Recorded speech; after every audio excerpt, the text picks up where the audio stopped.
Washington Pod presents EARL Nightingale. One morning I was having breakfast in a restaurant in Monterey, California, one of the most naturally beautiful places in the world. Suddenly I was aware of the young people sitting in the booth next to mine. It was obvious that they were very unhappy, and the young man, they couldn't have been over 25, was saying, "Well, I've tried everywhere, but no one wants to give me a job. I guess we'll have to go back home." It was apparent from their attitudes that they wanted to live on the Monterey Peninsula, but were about out of money and unable to find a job. But he had said, "Nobody wants to give me a job." He wanted someone to give him something, in this case a job. What might have happened if he had turned the whole idea around? What if he had said instead, "What do I know how to do that will serve some of the people of this beautiful part of the world? Or how can I or we be of value to this community?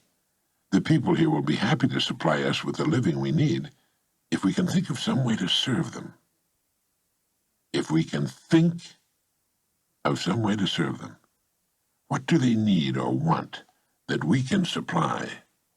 Do they need a handyman, a first-class housekeeper, or both? Can we wash and wax cars right in their driveways, detail them so that they look like showroom display models? Let's buy a pad of paper and a ballpoint pen and start thinking of all the things we can do to earn a living here. It'll give us time to think of other ways, more profitable ways. But that wash and wax idea might grow into quite a service for the community.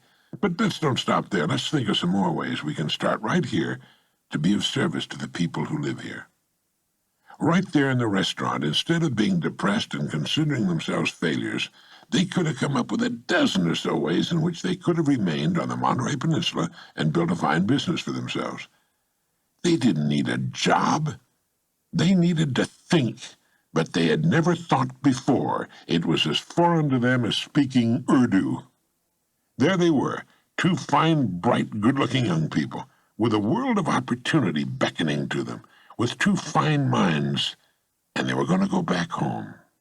No one had ever told them about the gold mines they carried between their ears. Do you know how many people would have reacted the same way these young people had reacted? They are most of the people in the United States, or any other country for that matter. People will do everything in the world, even turn to crime, before they will think.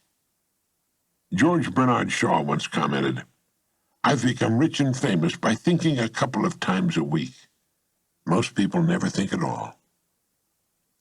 The young couple in Monterey, conscientious as they were not sowing, therefore they could not reap.